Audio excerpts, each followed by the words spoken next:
Well, hello there. It is great to see you again, and welcome back to the latest installment of Path to Abundant Living. I'm your host and moderator, Ryan Ruff, and as always, we've got Scott Morrison and Matt Norman over at Morrison Norman Wealth Management joining us here today, and we're going to be diving into another great conversation, a really good one we've got on tap for you today. And before we bring them on, I kind of want to frame up today's conversation because at the end of this, you're going to realize it's all about relationships today on the show. In fact, title of the episode, really 7 steps to powerful professional relationships. So what am I talking about here? Well, the people you know in your life, they can play a big part in achieving the success that you desire. And that's in your life as well as in your business. Now, the contacts that you make, though, they can be important and valuable to your success, and you need to develop these powerful relationships and maintain those relationships over time with these contacts. So today, we're going to be exploring some different ways to make just that happen. So I'll frame up the first question over to you guys, but first and foremost, let's get you out here. Matt, Scott, good to see you this morning. Matt, how are you doing? Hey, Ryan, great to see you. Morning, Scott. Good morning, Matt. Good morning, Ryan. Happy Thanksgiving to everyone out there. Absolutely. Sitting down to record this just a few days prior to Thanksgiving. A lot of good conversation here coming in the next few days, of course, at the Thanksgiving holiday, but also good conversation here today on the show. Matt, let me throw the first question over to you. Matt, we all know that old cliche, it's not what you know, but who you know. And while it's not entirely true, there is a strong case that can be made that the relationships you make in your life can be absolutely vital to your success. Why don't you set the scene for us? What are your thoughts on this? Sure, Ryan. We see that, the powerful, like you were talking about earlier, the powerful professional relationships are often that foundation of tremendous success that multimillionaires and billionaires achieve. Highly successful and affluent people in our experience prove to be quite remarkable at both connecting interpersonally with other people on a professional level, but then also motivating those people to help them pursue their goals. Sure. So guys, what are you seeing then that these highly successful people, those that you're interacting with regularly in your practice over at, Morrison Norman Wealth Management, what are you seeing these highly successful people, these affluent people actually doing to connect and maybe even motivate others along the way? Well, there's no magic action that makes it happen. We tend to think that highly successful people just have it in their DNA, and that they, when you watch them, they just have that personality. But when in actuality, what they really have is a passion for what they're doing. And chances are there's something that really matters to you if you're watching this, because you're driven to succeed and you're looking for information to help you get there. So when you need to communicate that enthusiasm to other people around you, passion is really going to be the core of what you're doing, because you're really talking about trying to generate an excitement and a commitment in others for your continued success, whether it be in your business or your life. So demonstrating that passion and enthusiasm energizes other people around you. It often makes others want to align themselves with you and your endeavors. So, thinking of it like a magnet, it's just contagious. The more enthusiasm you can express in what you're doing, the more people are going to want to be around you and ask about what you're doing. So what is it about your business or your endeavors that you're most passionate about? Think about that. Why are those the ones that you chose? And by doing that, what enthusiastic message can you come up with that you can communicate to people so that they may want to help you? Yeah, no, I like that magnet analogy there. It really can be, an attraction to somebody who's just radiating that passion. I'm sure all of us can name a few of those people in our lives that just have that passion and you want to be around them. It is like that magnet. But Matt, how do you take that passion, right? And how do you go about the next step? And that's conveying it to others and then maybe getting others on board with that same passion that you're radiating. That's a great question, Ryan. You have to engage in meaningful dialogue with them. And, the self-made millionaires and billionaires tend to build strong relationships by engaging other entrepreneurs and professionals and other people connected to their businesses. This is, rather than demonstrating their own superiority, superiority, they engage in ways that are meant to foster trust and meaningful conversation. Ask yourself, when I'm in a professional situation, it's a business meeting or maybe a negotiation, how much of the meeting is one-sided as opposed to free sharing of ideas and perspectives? And so for the very successful professionals, relationship building, it's not done to impress others. And it's about helping other people help themselves. So for example, be sure when you're in these interactions between you and others, it's a give and take conversations. It's getting people involved in the process in an effective way to build relationships. Make sure you're not, sitting there waiting for your turn to talk. Make sure you're focused on the right topics. Conversations are ineffectual unless everyone is interested in what's being discussed. We've all been in those meetings or discussions where you can see people across the table, or maybe it's been yourself where you're like, the eyes get a little glossed over. So make sure everyone's interested and make sure to learn about the other people.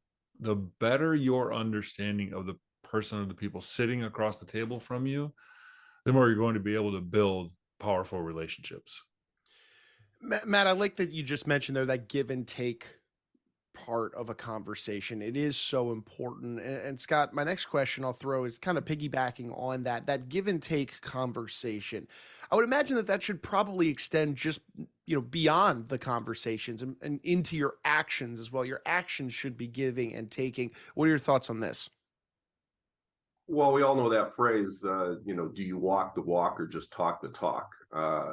So that's where this kind of comes into play, because one of the best ways and most powerful relationships you're going to have are with people who accomplish their primary goals because of something you might have helped them do.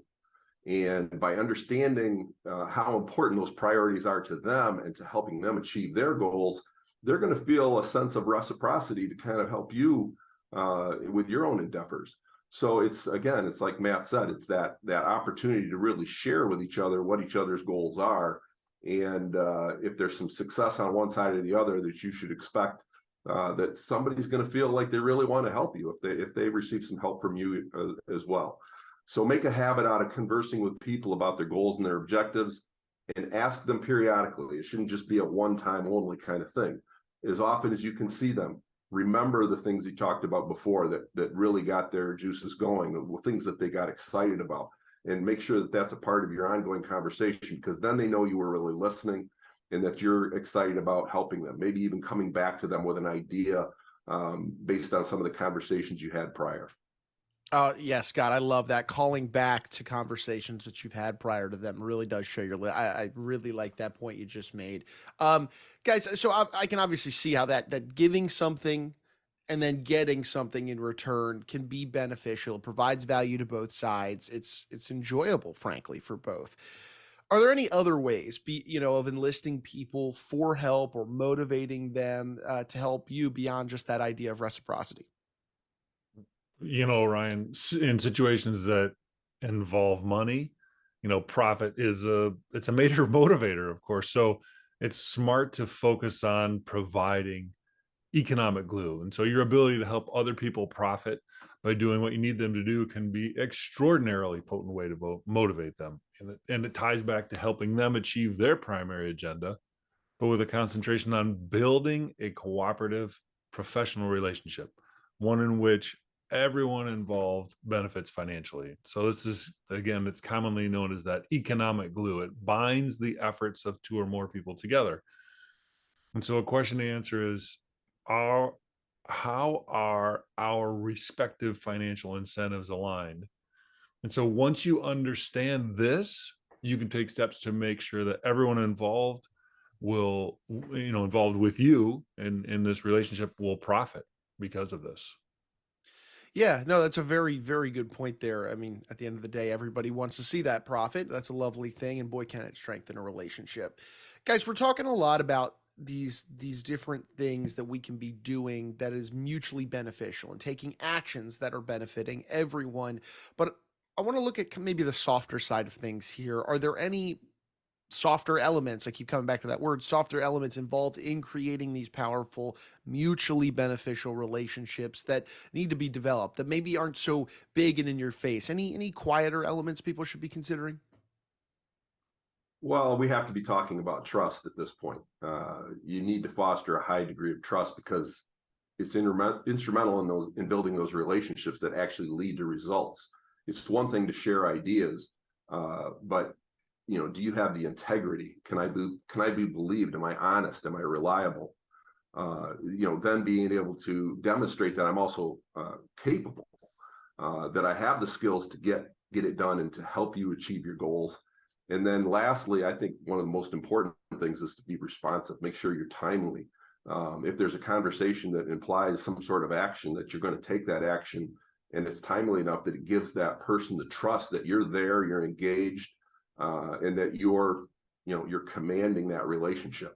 So without trust, it's going to be a rough go, and it's going to be something where it's easily discernible. I mean, somebody's going to know when you're not really engaged and whether or not you can be trusted. Yeah, I mean, it's vitally important in these conversations that you have with them, and obviously in the foundation of that relationship over time. But gentlemen, I just said over time. Trust is built over time, right? But is there anything we can be doing? Let's say it's a newer relationship, or you're trying to build and establish a new relationship with somebody that you think would really be mutually beneficial. Is there anything you can be doing to move that process along a little quicker so that trust isn't built over, let's say, a decade? Sure, Ryan. I believe it's really important to show yourself as human, someone with faults and vulnerabilities. So you want to bond with others over your imperfections. No one is perfect or even great across the board.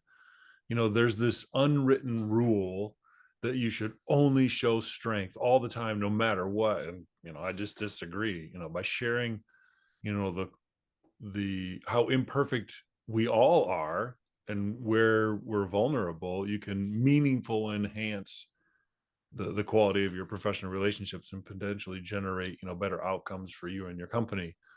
Javon McCormick is the CEO of Scribe Media, and he talks about, people talk about learning from our mistakes. Well, if we don't share what those mistakes are, how can any of us learn?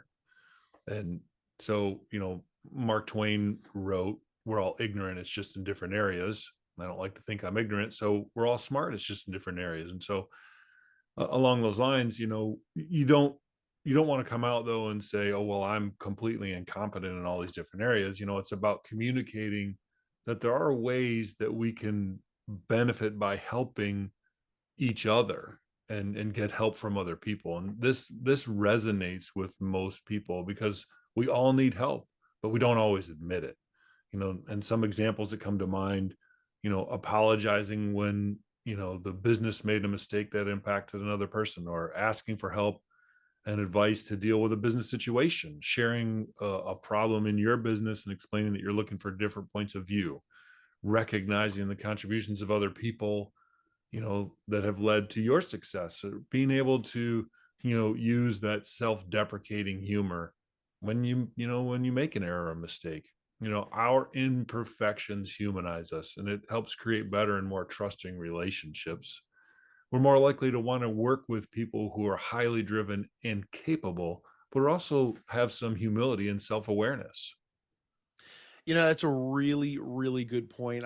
The self awareness is just so important. I mean, can't stress that enough in this day and age. And Scott and Matt, this whole conversation, it's really a good one. There's a lot of value to sink your teeth into if you're a business owner looking to develop those powerful and meaningful relationships. And as we're kind of getting, bringing our conversation to a head, it strikes me here that a lot of these steps, a lot of these ideas that you guys are throwing out here today, they aren't terribly complex by any means, and they don't require, let's say, a specialization or a degree to go about doing this. These are things, actionable steps that we can begin implementing into our lives and our business and just the way we carry ourselves on a day-to-day basis. Scott, any final thoughts on this? Anything you want to, put in front of us to consider before we wrap up here today?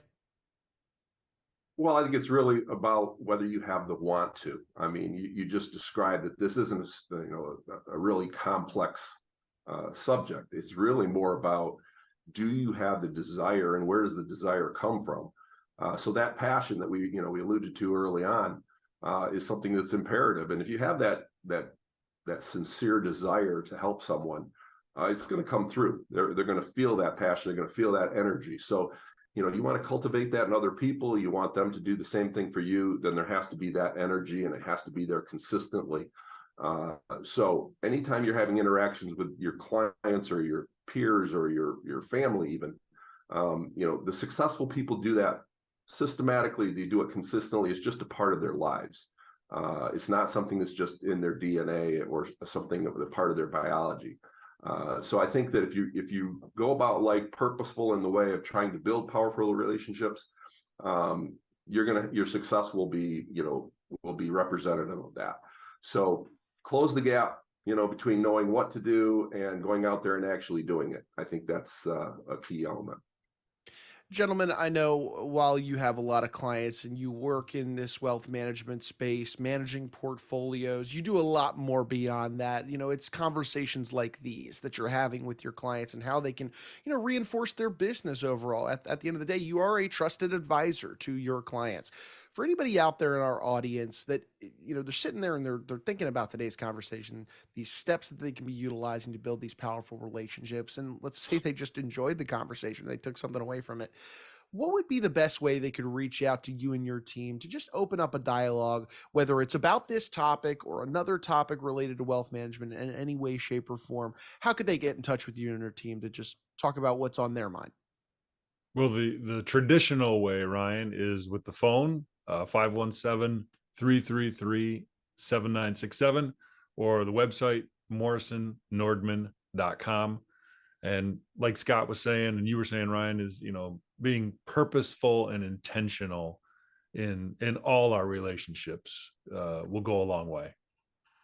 Absolutely. Well, guys, look, I appreciate you carving some time out of your days to be with us here on the show. I know you got clients to serve. We'll let you get back to doing that. But again, appreciate your time. Enjoy your Thanksgiving holiday, and we will see you back here on the next one. Happy Thanksgiving, Ryan. We'll see you soon. Thanks, Ryan. Have a great day. All right. Thank you, fellas. And hey, look, we want to take one final moment, as always, and thank you, our audience, for jumping aboard and being with us here on the show today.